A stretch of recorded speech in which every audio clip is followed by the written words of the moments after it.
Contact.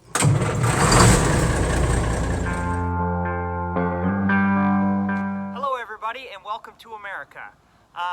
Today I'm coming to you with my tail between my legs. No pun intended with the dog, I just thought of that. Bulldogs don't have tails anyways, do they? And I wanted to hopefully help somebody else out if they're getting new to this stuff like I am. I don't know if you've noticed this, but I mentioned I'm not an expert on Mack trucks.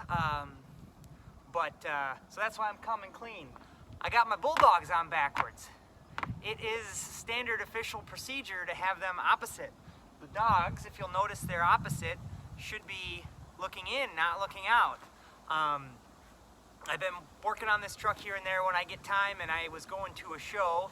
I ordered these Mudflaps a long time ago when I first got the truck, and I was going to a show. I was like, oh, I better put those on. I don't want to be throwing rocks. So I made this thing up. It's just sitting there now. It's a 2x4 painted black, real classy. And I honestly didn't pay attention that they looked a different way. Had them on there for a while, and a guy from the truck club commented on one of my pictures on Facebook. Trent is his name. I believe he has a black R700 Mack, real sharp.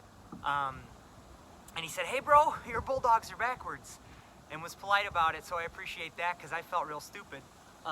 So when I do put this back together, I'm going to put full fenders on here when I get to that point, and they will be the right way. So do as I say, not as I do, because I make mistakes, as you can see. So if you're mounting mud flaps on your dog, make sure they're looking in, because that's the proper way.